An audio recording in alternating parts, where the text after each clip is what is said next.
எவ்வளோ ஸ்வீட் வந்தாலும் இதுக்கு இல்லையா சார் ஒரு எண்டு அப்படின்னு கேட்குற மாதிரி. ஏன்னா நிறைய பேர் வீடுகளில் கேசரினாவே தெரிச்சு ஓடுவாங்க. அந்த மாதிரி தான். பட் வந்து என்னென்னா, நம்ம லேடிஸுகளுக்கு பார்த்திங்கன்னா டக்குன்னு ஒரு நெய்வேத்தியம் செய்யக்கூடிய ஒரு ஸ்வீட்டுன்னு பார்த்தா இதுவும் ஒன்று. அந்த காலத்துல இருந்தே கேசரி வந்து மெயின்னு. நிறைய ஆர்ட்டிஃபிஷியல் கலர்ஸ் யூஸ் பண்ணுவாங்க. கேசரிக்குன்னே பவுடரே விற்கும் அப்போல்லாம். அப்படி இல்லாமல் அத்தம்மா என்ன பண்ணுவாங்கன்னா, எப்பவுமே மஞ்சள் போடுவாங்க. நான் வந்து குங்குமப்பூ போடுவேன். இப்போ இந்த டைம் வந்து நம்ம சங்குப்பூ வச்சுருக்கிறவங்க சும்மா விடலாமா?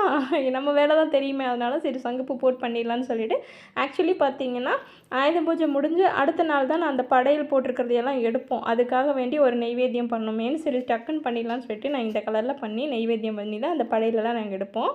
எங்கள் காலனியில் வந்து சாய்பாபா கோயில் இருக்குது. 25வது ஆண்டு விழா அப்படின்றதுனால சாய்பாபாவை கொண்டு வந்திருந்தாங்க பல்லக்கில்.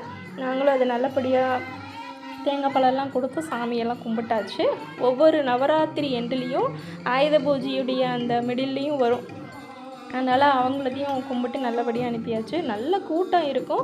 இந்த வருஷம் என்னன்னு தெரியல, கொஞ்சம் கிளைமேட்டும் ஒரு மாதிரி இருந்ததுனால கொஞ்சம் கூட்டம் கம்மி தான். பின்னாடி ஒரு லாரியில் பாட்டு பாடிட்டே வருவாங்க, ரொம்ப நல்லாயிருக்கும். அதுக்கப்புறம் கொஞ்சம் தூரம் வரைக்கும் பல்லக்கில் விட்டாச்சு. ஓகே, வீடியோ பிடிச்சா